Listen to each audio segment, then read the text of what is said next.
Lucía Mendoza tenía 34 años y trabajaba como analista financiera en Altamira Corporativo, una de las empresas más grandes de Ciudad de México. Era meticulosa, reservada, y llevaba 4 años siendo la persona que revisaba los números que otros preferían no mirar. Siempre llegaba antes de la hora, se iba después de todos y hablaba solo lo justo. No tenía amigos dentro del trabajo, pero tampoco enemigos declarados. Al menos, eso pensaba. Ese lunes, su mundo laboral colapsó en cuestión de horas. Todo comenzó con una citación urgente de su jefe directo, Sergio Berríos, un tipo que siempre se mostraba cordial, pero tenía fama de aplastar a quien se interpusiera en su camino. La citación decía: reunión confidencial, piso 16, 9:00 hora AM. Lucía subió puntual, con su libreta y su carpeta como siempre. Al entrar, Sergio estaba solo, con una hoja sobre la mesa. «Siéntate», dijo sin rodeos. «Esto es tu renuncia. Fírmala y evitamos problemas». Ella leyó el documento. Decía que renunciaba por voluntad propia, sin reclamos. Pero lo que Sergio no sabía era que Lucía llevaba meses recopilando evidencia. Había notado transferencias sospechosas, contratos inflados, pagos liberados sin autorización. Y en vez de cerrar los ojos, los había abierto más. Guardó todo en un pendrive. Habló con una abogada. Y ese día, decidió que no se iba a callar. Si alguna vez te viste en una situación como esta, donde todo parece en tu contra, dime en los comentarios qué habrías hecho tú. ¿Firmarías y te irías en silencio? ¿O enfrentarías a quien intenta aplastarte? Comparte esta historia con alguien que necesite fuerza. Y cuéntame desde qué ciudad la estás viendo y qué hora es ahora. Lucía tomó el bolígrafo. Sergio sonrió, seguro de su victoria. Pero cuando él se distrajo contestando una llamada, ella modificó una línea, tachó renuncia voluntaria y escribió bajo presión con antecedentes de hostigamiento laboral. Anotó la hora, la fecha y firmó. Dobló el papel y lo dejó sobre la mesa. Cuando Sergio regresó, ni se molestó en revisar. «Perfecto. Tienes hasta el final del día para empacar tus cosas». Bajó al piso 12 con el corazón en la garganta. Entró al baño de mujeres, se encerró en un cubículo y respiró hondo. Sacó su celular y le escribió a su abogada Jimena Valdés. «Listo, hice el cambio. Tengo copia de todo». Ella respondió de inmediato. «Excelente. Nos vemos en 1 hora. Que nadie te intimide. Ya no estás sola». Antes de salir del edificio, dejó un sobre en recursos y humanos. Dentro había copias de correos, movimientos contables irregulares y una carta cronológica con todas las situaciones de acoso, exclusión y degradación que había sufrido desde que empezó a cuestionar los números. La encargada, Marcela, la miró seria. «Gracias por entregar esto personalmente». Lucía solo asintió y se fue. Volvió a su escritorio y metió sus cosas en silencio. Una planta, su taza con iniciales y un cuaderno viejo con notas. Nadie le habló. Algunos fingieron estar ocupados. Otros evitaron cruzar mirada. Pero ella no sentía vergüenza. Por primera vez en meses, sentía que tenía el control. A las 11:00 ya estaba en el despacho de Jimena. Revisaron punto por punto todo lo que había entregado. «Vas a recibir una llamada hoy. Van a querer hacerte una oferta para que no hables. No digas nada, solo anota». Lucía asintió. Sabía que lo que venía sería una guerra. A las 13:42 su celular sonó. Una asistente de Sergio le propuso reunirse para revisar los términos de salida con más calma. Lucía respondió: «Estoy acompañada legalmente. Toda comunicación debe pasar por mi abogada». La voz al otro lado titubeó. «Ah, claro. Disculpa». Colgó. Jimena levantó la vista y sonrió. «Ya se dieron cuenta de que no estás jugando». A las 14:30, Jimena envió una notificación oficial al área legal de Altamira Corporativo. Informó que Lucía Mendoza estaba siendo representada por su firma y que cualquier contacto debía realizarse por vía formal. Adjuntó además una copia escaneada del documento de renuncia alterado, más una solicitud para iniciar diálogo respecto a una posible denuncia por hostigamiento laboral y corrupción administrativa. Todo medido, todo legal. A las 16:10 llegó la primera respuesta. El director jurídico de la empresa pidió una reunión confidencial para el día siguiente con presencia del departamento de cumplimiento y 2 directores financieros. Jimena respondió sin rodeos: asistiremos, pero con acta firmada y presencia de nuestra parte, legal completa. La respuesta fue un seco entendido. En menos de 24 horas la dirección de Altamira había pasado de imponer miedo a pedir reuniones. Esa noche, Lucía no cenó. Estaba demasiado tensa. Se sentó frente a su laptop y repasó cada archivo, cada captura de pantalla, cada planilla que había bajado sin que nadie notara. Tenía evidencias de pagos duplicados, contratos a empresas de cartón y hasta un PDF con instrucciones internas para desviar fondos sin levantar alertas. Lo más grave, había firmas que no correspondían con los movimientos autorizados. El martes llegó puntual a la sede, esta vez acompañada por Jimena y un joven abogado que llevaba una maleta con copias impresas de todo. Subieron al piso 21. Allí los esperaban 5 personas: el director jurídico, la jefa de cumplimiento, 2 auditores externos y el mismísimo Ignacio Altamira, fundador de la compañía. La presencia del dueño lo decía todo. El asunto era grave. Jimena habló primero. Explicó cómo Lucía había sido presionada a firmar, cómo la habían aislado y cómo todo coincidía con los meses en que ella empezó a reportar inconsistencias financieras. Luego, Lucía tomó la palabra. Con voz firme, aunque temblorosa, expuso los datos, las fechas, los documentos. No me fui porque estaba molesta. Me echaron porque descubrí lo que estaban haciendo. Uno de los auditores pidió revisar los documentos en ese momento. El ambiente se volvió denso. Nadie tomaba café. Nadie miraba el celular. El CEO solo observaba en silencio. Cuando el auditor levantó la vista después de 40 minutos, dijo: esto no es un error, esto es un patrón, y muy bien armado. El director jurídico intentó cambiar el tono.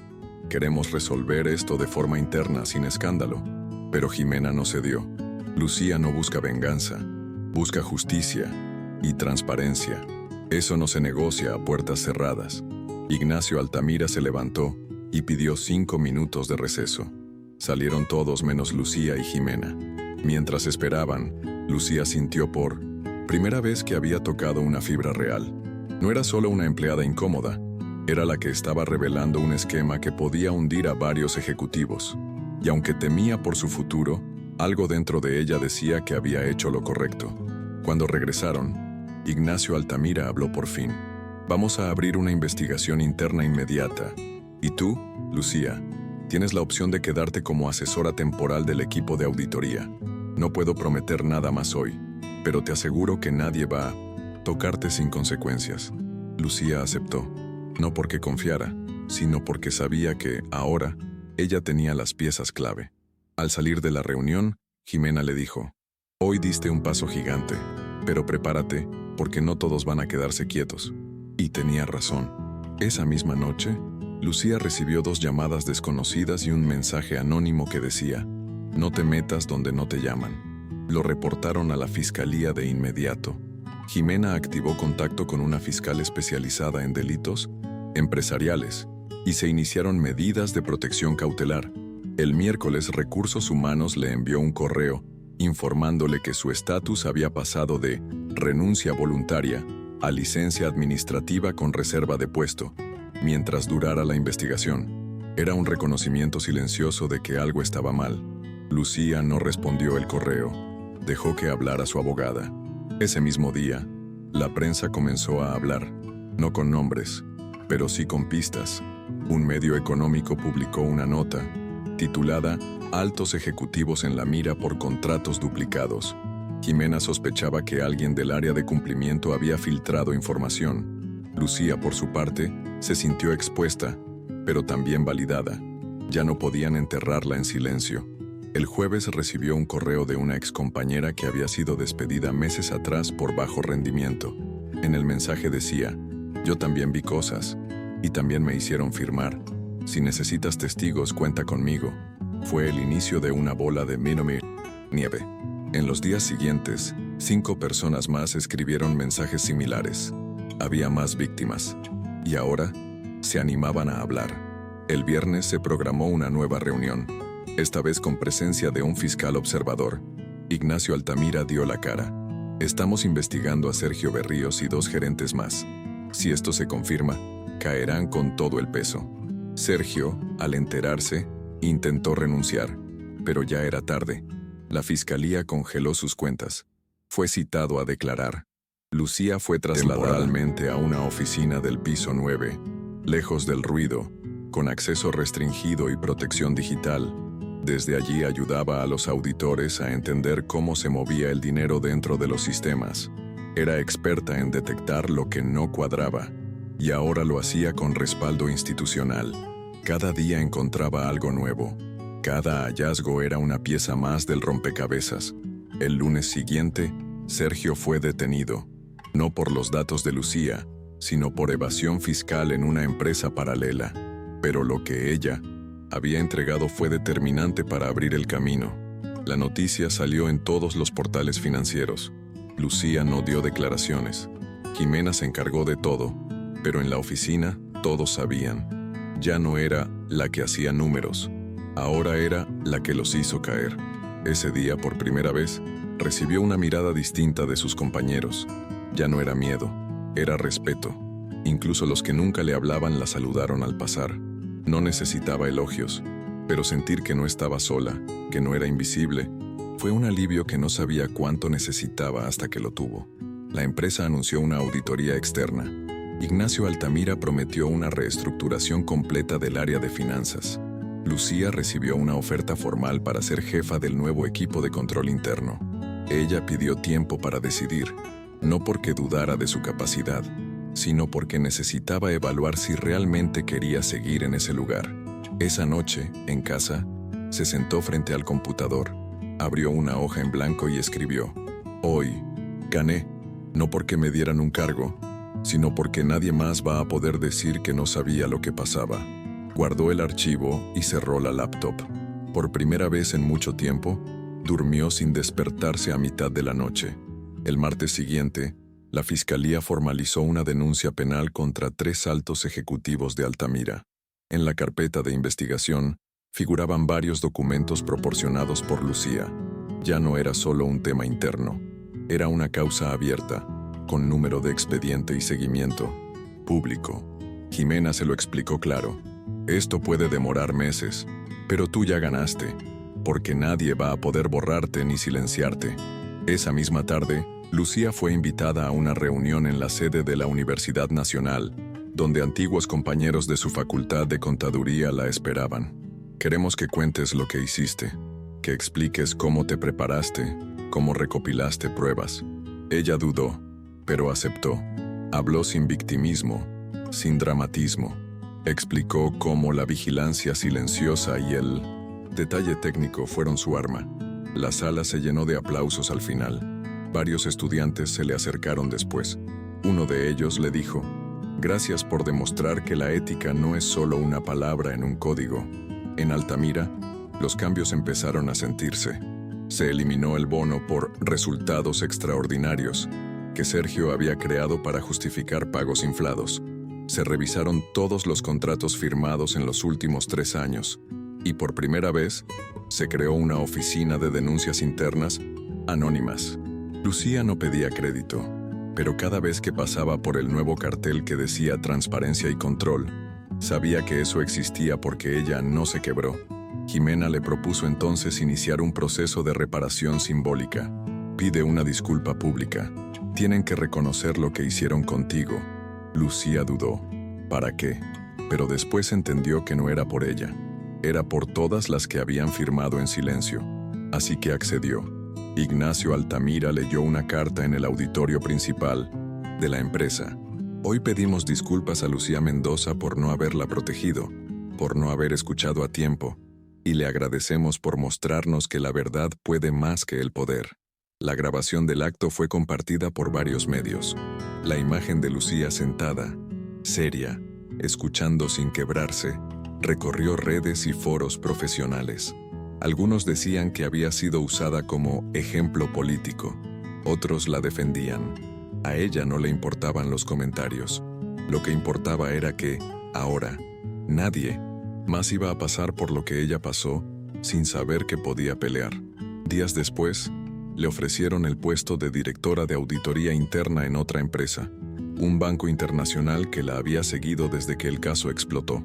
El salario era mayor, las condiciones mejores. Lucía se tomó una semana para pensarlo. Caminó por el parque donde solía almorzar sola con su tupper y su cuaderno de notas. Recordó las tardes donde dudaba de sí misma y pensó, ya no quiero sobrevivir, quiero construir desde 1900. Aceptó la oferta. Dejó Altamira con una carta corta. Gracias por dejarme ir cuando creían que me estaban forzando a salir. Firmó con una sonrisa. Su último día saludó uno por uno, incluso a los que nunca le hablaron. No por cortesía, por cierre, porque todo ciclo merece un final limpio. En su nuevo trabajo fue recibida con respeto. Allí nadie cuestionó que hubiera hecho lo que hizo. Su historia ya era conocida. Y aún así, empezaba de cero, con humildad, con foco, con experiencia. No, desde el miedo, desde la claridad, porque ahora sabía que podía detectar irregularidades, sí, pero también sabía que podía enfrentarlas. Un mes después, fue invitada como panelista a una conferencia sobre ética corporativa. Compartió escenario con fiscales, directores de ONGs y líderes empresariales. Contó su caso sin adornos. Al final, una joven se acercó y le dijo, estaba por renunciar. Me hacían sentir invisible, pero hoy entendí que no es que yo esté loca, es que algo está mal, y tengo derecho a hablar. Lucía le tomó la mano y le dijo, hazlo con pruebas, hazlo con estrategia, pero hazlo, porque nadie más va a cuidar tu integridad si tú no la defiendes primero. Esa noche volvió a casa, se sirvió una copa de vino, abrió su libreta y escribió, no soy heroína. Solo decidí que no iba a seguir fingiendo que todo estaba bien cuando claramente no lo estaba. Pasaron 3 meses. La fiscalía avanzaba con la investigación penal. Los medios ya no hablaban tanto del caso, pero internamente el proceso seguía. A Lucía la citaron a declarar nuevamente, esta vez como testigo clave. Su testimonio fue firme, técnico, preciso. No buscaba venganza, solo que las cosas quedaran registradas, documentadas. Que algún día, si otra mujer sentía miedo, tuviera un precedente para apoyarse. Mientras tanto, en su nuevo empleo, lideraba un equipo de 6 personas. Su estilo era distinto. Escuchaba más que hablaba. Daba espacio para errores, pero no para encubrimientos.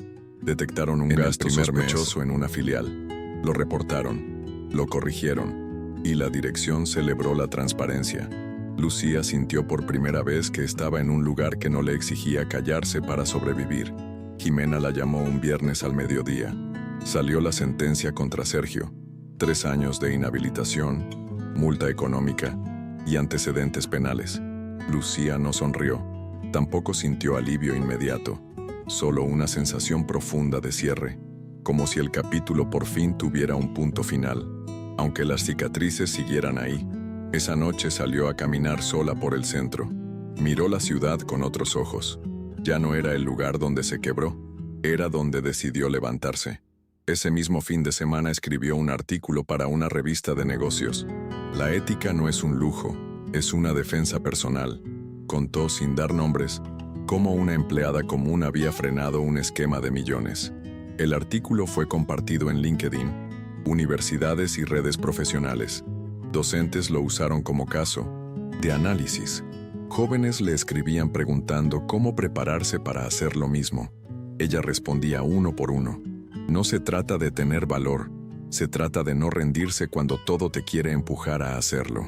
Un día, recibió una invitación para dar clases como profesora adjunta en su antigua universidad. Dudó, pero aceptó.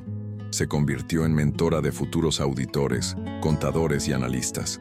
En su primera clase, escribió en la pizarra, ¿qué harías si descubres algo que puede costarte el trabajo, pero que sabes que está mal?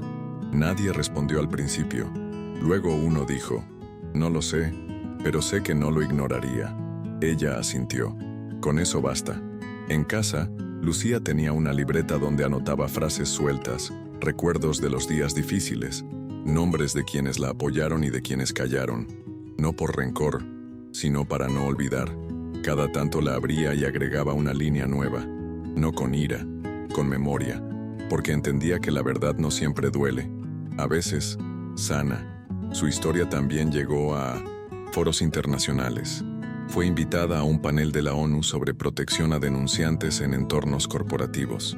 Allí, frente a cientos de personas de distintos países, contó cómo todo empezó con una hoja que ella se negó a firmar tal como se la habían dado, y cómo una sola palabra cambiada con un bolígrafo fue el inicio de una caída en cadena. Al terminar, una mujer de Argentina se acercó y le dijo: «Tu historia me hizo renunciar ayer, no porque quisiera irme, sino porque ya no quería callarme más». Lucía no dijo nada. La abrazó, porque entendía, porque había estado ahí, y porque sabía que esas decisiones cuestan, pero también liberan.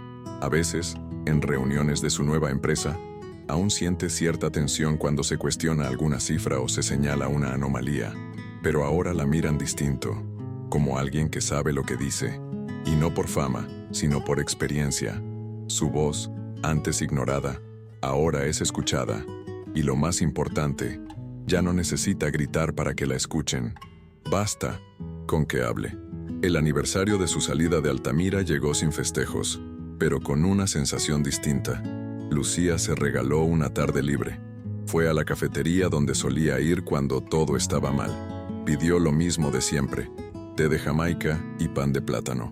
Se sentó sola en la misma mesa, y por primera vez en mucho tiempo, sonrió al estar ahí, no porque olvidara lo que vivió, sino porque ahora lo veía desde otro lugar, como quien regresa al lugar donde se cayó, pero ya sin miedo a volver a tropezar. Ese día escribió una última entrada en su libreta. Si pudiera decirle algo a la Lucía de hace un año, le diría: no estás loca, no estás exagerando, no estás sola, estás viendo lo que otros prefieren ignorar, y eso es poder. Cerró el cuaderno y lo guardó en un cajón. No necesitaba más recordatorios. La historia ya era parte de ella. Con el tiempo, nuevas empresas comenzaron a contactarla para dar asesorías en ética financiera. Rechazó muchas. Aceptó solo las que realmente querían cambiar. No buscaba aprovecharse del nombre que había construido. Quería construir espacios mejores desde adentro, calladamente, con estructura, como siempre hizo. Jimena le dijo una vez: «Te convertiste en el tipo de persona que yo hubiera necesitado cuando empecé en esto». Lucía se emocionó. No se veía como referente, pero sí como alguien que había hecho lo que pudo con lo que tenía. Y a veces, eso basta para mover estructuras enteras. En su escritorio nuevo, en una oficina con vista al parque, tiene una pequeña placa que dice: «La integridad no es negociable». Nadie se la regaló, ella misma la mandó a hacer. Y cada vez que alguien nuevo entra y la ve, sabe que no es una frase vacía. Es un principio, una declaración. Sus antiguos compañeros de Altamira, algunos ahora desempleados, otros recolocados, aún comentan lo que pasó. Algunos la odian, otros la admiran en silencio. Ella no necesita que la aplaudan. Le basta con saber que, después de todo lo que intentaron, no lograron borrarla. Al contrario, ahora es más visible que nunca. A veces sueña con ese día en la sala del piso 16, con Sergio empujando el papel, con el miedo paralizándola, pero al despertar, sonríe, porque recuerda que lo que hizo fue lo correcto, y que el miedo no la venció. Solo la acompañó mientras ella tomaba la decisión de seguir adelante. Lucía no es una heroína, no tiene capa ni discursos épicos. Solo hizo lo que mucha gente teme: decir no, decir esto no está bien, y sostenerlo cuando nadie más lo hace. Y esa es la historia de cómo una mujer común, con una firma y una palabra, desarmó un imperio que creía ser intocable.